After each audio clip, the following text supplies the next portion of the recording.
Assalamualaikum warahmatullahi wabarakatuh. Pertemuan kali ini kita akan membahas tentang demonstrasi kontekstual modul 2.3 kucing untuk supervisi akademik bersama saya Nur Hayati dari SMA Negeri 1 Tongas Probolinggo, calon guru penggerak angkatan 9. Demonstrasi kontekstual kali ini kita akan mempraktikkan percakapan kucing secara triad atau 3 orang dengan alur tirta, yang mana kita bertiga akan berperan menjadi supervisor, coach, dan kuci. Dalam pendidikan guru penggerak kelas 182B, saya didampingi oleh Ibu Fasilitator Nur Hasana Ratna Juwita SH SPD dan pengajar praktik Ibu Indri Oksari Handayani SPD SD. Adapun tujuan pembelajaran hari ini adalah calon guru penggerak dapat melakukan praktek kucing dengan calon guru penggerak lain untuk membantu mengembangkan area kompetensi kucing pada konteks pembelajaran atau keseharian calon guru penggerak. Adapun pelaksanaan kucing demonstrasi kontekstual dilakukan secara berkelompok dengan ketentuan sebagai berikut. Dengan bagan sebagai berikut, saya Nur Hayati sebagai supervisor atau pengamat dan Ibu Amalia Yanti sebagai coach serta Ibu Husnul Khotimatus Sa'diyah sebagai kuci. Assalamualaikum warahmatullahi wabarakatuh. Kami calon guru penggerak angkatan 9 dari Kabupaten Probolinggo, yang mana kita bertiga akan melakukan demonstrasi kontekstual modul 2.3 tentang kucing dalam supervisi akademik, terdiri dari pengamat atau observer, coach, dan kuci, yang mana saya adalah Nur Hayati dari SMA Negeri 1 Tongas Probolinggo dan saya Husnul Khotimatus Sa'diyah dari SMP Negeri 4 Tongas 1 Atap Probolinggo. Dan saya Amalia Yanti dari SD Negeri Curatulis 1 Tongas Probolinggo. Selamat menyaksikan. Assalamualaikum Ibu Amalia. Waalaikumsalam Bu Nur Hayati. Bagaimana nih kabarnya Bu Amalia? Alhamdulillah sehat. Bu Nur sendiri bagaimana? Alhamdulillah saya sehat. Oh iya, gini ya Bu, hari ini saya itu punya rencana di mana saya akan menjadi supervisornya Bu Amalia, yang mana Bu Amalia sebagai coach dan nanti coachnya adalah Ibu Husnul. Seperti itu ya Ibu. Nah, dengan melakukan praktek kucing dengan model tirta, kira-kira nih dari praktek kucing yang akan Ibu Amalia lakukan nanti, apa hal yang akan Bu Amalia persiapkan? Ini Bu, hal yang akan saya lakukan saat coaching, tentunya saya sesuaikan dengan alur tirta. Yang pertama, saya akan menggali informasi tujuan utamanya dulu, apa harapan yang ingin dicapai dari kegiatan kucing. Lalu yang kedua, saya akan mengidentifikasi masalah terkait masalah yang kucing hadapi. Kemudian saya akan menggali rencana aksinya dalam rangka mencari solusi atas masalahnya. Kemudian yang terakhir, saya akan menanyakan komitmen serta tanggung jawabnya seperti apa dalam melaksanakan rencana aksinya, sehingga dia dapat menyelesaikan masalahnya dengan potensi yang dia miliki secara mandiri. Baik Ibu, di sini saya nantinya akan mengamati coaching yang akan dilakukan oleh Ibu Amalia dan Ibu Husnul, dan saya juga akan menilai ya Ibu dengan rubrik penilaian coaching. Ya Ibu, supaya nanti saya bisa mengetahui apa yang sudah baik dan apa yang kurang baik yang harus saya perbaiki. Baik Bu, nanti di coaching ini saya akan menilai Bu Amalia itu ada 4 penilaian. Yang pertama itu cukup baik, yang pertama kurang baik, cukup baik, baik, dan sangat baik. Siap ya Ibu? Oke. Nah, tapi di sini saya akan memakai kriteria itu untuk melakukan coaching, di mana coaching nanti ini akan melalui alur tirta itu. Nah, alur tirta atau kemudian bagaimana memberikan pertanyaan berbobot kepada kucing, kemudian juga bagaimana kucing merespon dan menanggapi pertanyaan dari coach. Nah, yang mana Di sini adalah ada prinsip coaching, diantaranya itu kemitraan, proses kreatif, dan memaksimalkan potensi. Ini nih Bu, pertanyaan pertama yang mau saya tanyakan ke Bu Amalia, itu kompetensi apa yang Bu Amalia kembangkan nanti pada saat Bu Amalia menjadi coach? Jadi kompetensi coaching yang ingin saya kembangkan itu adalah kehadiran penuh ya Bu Nur ya, Ya. mendengarkan secara aktif, kemudian memberikan pertanyaan yang berbobot kepada coach agar saya dapat mendorong coach saya untuk menemukan solusi atas masalah yang dia hadapi. Baik Ibu, agar nantinya observasi yang dilakukan lebih fokus. Ya. Kira-kira dari ketiga kompetensi coaching yang Ibu sampaikan tadi, yang pertama kan katanya Bu Amalia itu ada kehadiran penuh, Ya. kemudian pertanyaan berbobot, sama mendengarkan secara aktif ya. Ada 3 ya Bu ya.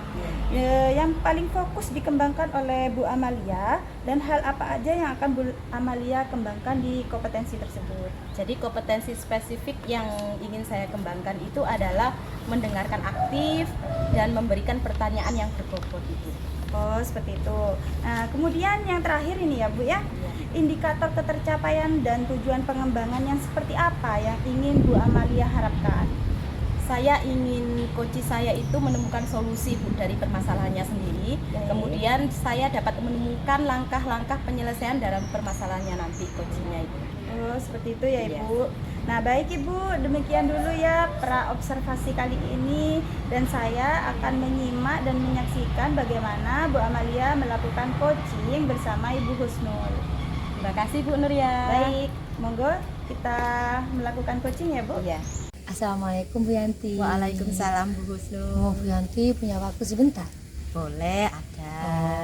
Bu Yanti, saya mau cerita nih terkait masalah murid saya. Iya, boleh ceritakan tentang apa Bu Husnul? Gini Bu Yanti, akhir-akhir ini murid saya kurang antusias loh Bu dalam mengumpulkan tugas untuk mata pelajaran saya. Dari setiap kelas itu rata-rata hanya 50% loh Bu anak-anak itu yang mengumpulkan tugas. Oh, begitu. Jadi menurut Bu Husnul itu apa yang diharapkan untuk obrolan kita hari ini? Ya, saya berharap saya bisa menemukan solusi Bu, bagaimana caranya mengembalikan minat anak-anak itu dalam mengumpulkan tugas saya Bu. Oke, gitu ya Bu Husnul ya. Iya. Kira-kira apa saja yang dapat membuat murid Ibu Husnul itu antusias dalam pembelajaran? Menurut saya sih mereka itu lebih senang belajar sambil bermain Bu. Seperti menonton. Ya, mereka juga suka menonton YouTube, Iya. gitu, TikTok gitu Bu. Wah, berarti sependapat ya dengan Ibu ya. Lalu menurut pendapat Ibu ini, apa saja yang bisa membuat murid-murid asik dan tidak bosan dengan pembelajaran Ibu? Mereka itu sukanya itu belajar di luar kelas. Kemudian kalau belajar dalam kelas itu diselingi dengan game gitu loh Bu. Mereka senang berkompetisi begitu Bu. Lalu kalau mengenai tugas yang diberikan kepada murid-murid Bu Husnul, apakah penyebabnya sehingga kurang antusias dalam pengumpulan tugas? Menurut saya sih kemungkinan karena tugas saya terlalu banyak ya Bu.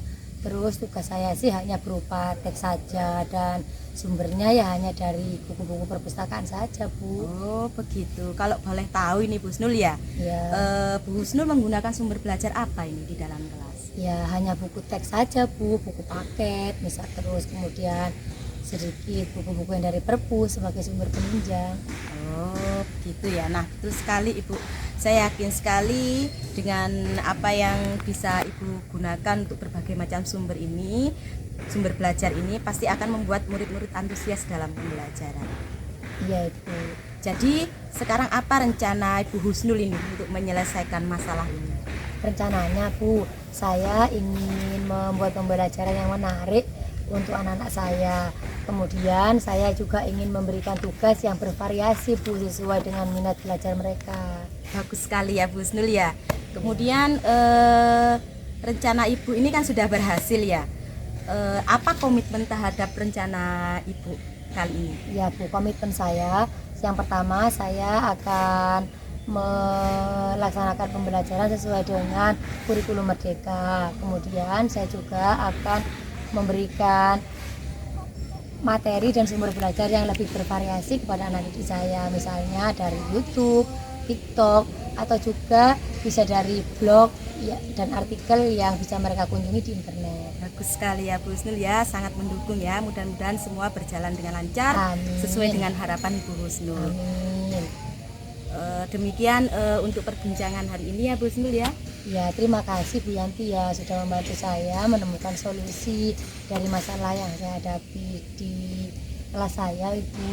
Iya, terima kasih. Semoga kita tetap menjadi guru yang bisa membimbing murid-murid kita ke depannya nanti. Amin. Terima kasih Bu.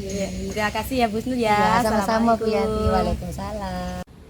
Bu Amalia, Ya, benar. sudah selesai ya coachingnya barusan. Nah, alhamdulillah ya Bu Amalia, pelaksanaan coachingnya berjalan dengan lancar. Ya Bu, alhamdulillah sudah selesai. Gini Bu, kan sekarang sudah melakukan coaching nih ya Bu ya. Bu Amalia sebagai coach dan Bu Husnul sebagai coachee. Nah, sebelum penutupan, saya akan menanyakan beberapa pertanyaan dari hasil yang saya dapat tadi di catatan saya ini Bu pada saat pasca observasi. Yang pertama, apa saja yang sudah Ibu lakukan pada saat melakukan coaching terkait indikator pencapaian yang Ibu inginkan? Ya Ibu. Baik Bu Nur, di sini coaching ini saya sudah melakukan coaching dengan alur Tirta dengan cara menanyakan tujuan, kemudian identifikasi rencana aksi dan tanggung jawab. Sehingga alur tersebut dapat menggali kunci untuk menemukan penyelesaiannya sendiri dan dapat menemukan solusinya sendiri. Berarti alur yang digunakan yaitu alur Tirta sudah berjalan tadi ya Bu, seperti yang Ibu lakukan. Nah, baik Ibu, saya sebagai observer, saya akan menyampaikan catatan hasil observasi kucing hari ini yang tadi Ibu lakukan bersama Ibu Husnul itu sudah berjalan dengan baik. Dan juga proses alurnya juga sudah sesuai dengan proses alur Tirta. Dan juga Bu Amalia sudah berusaha menggali dan memberikan pertanyaan-pertanyaan kepada Bu Husnul sebagai coachee itu sudah sangat bagus, bisa menemukan ide-ide dari solusi permasalahan yang dihadapi oleh Ibu Husnul. Dan juga coaching tadi itu sudah dilakukan sesuai dengan prinsip coaching itu. Iya benar, terima kasih penilaiannya. Ya. Nah, pertanyaan yang terakhir nih ya Bu. Ya. Nah, sebelum kita akhiri, kompetensi apa lagi yang ingin Ibu Amalia sebagai coach ini, yang ingin Bu Amalia kembangkan ke depannya? Jadi kompetensi yang ingin saya lakukan dengan cara lebih memahami lagi Bu ya, proses kita, sehingga saya nanti dapat melakukan coaching lebih baik lagi Bu Nur. Oh, seperti itu ya Bu. Semoga Bu Amalia ke depannya belajar lebih lagi tentang coaching sehingga bisa membantu permasalahan yang dihadapi oleh Bapak Ibu guru serta anak didik Bu Amalia. Nah, semoga ke depannya bisa melakukan coaching yang lebih baik lagi. Oke, terima kasih Bu Nur ya. Ya, sama-sama. Begini Bu, demikian observasi kita hari ini. Semoga bermanfaat bagi kita. Dan saya tutup ya Bu Amalia. Nanti semoga kita bisa berjumpa lagi di kemudian hari. Oke Bu Nur. Oke, terima kasih. Terima kasih. Sama-sama. Assalamualaikum. Waalaikumsalam. Terima kasih telah menyaksikan demonstrasi kontekstual modul 2.3 tentang coaching dalam supervisi akademik bersama kita Nurhayati, Husnul, Amalia Yanti, kami Calon Guru Penggerak Angkatan 9 dari Kabupaten Probolinggo. Salam Guru Penggerak. Tergerak, bergerak, menggerakkan. Yes! Terima kasih telah menyaksikan demonstrasi kontekstual dari saya Nurhayati. Semoga apa yang telah Ibu Bapak saksikan bermanfaat di kemudian hari. Salam Guru Penggerak, Bapak Ibu Guru Hebat Indonesia. Sampai jumpa.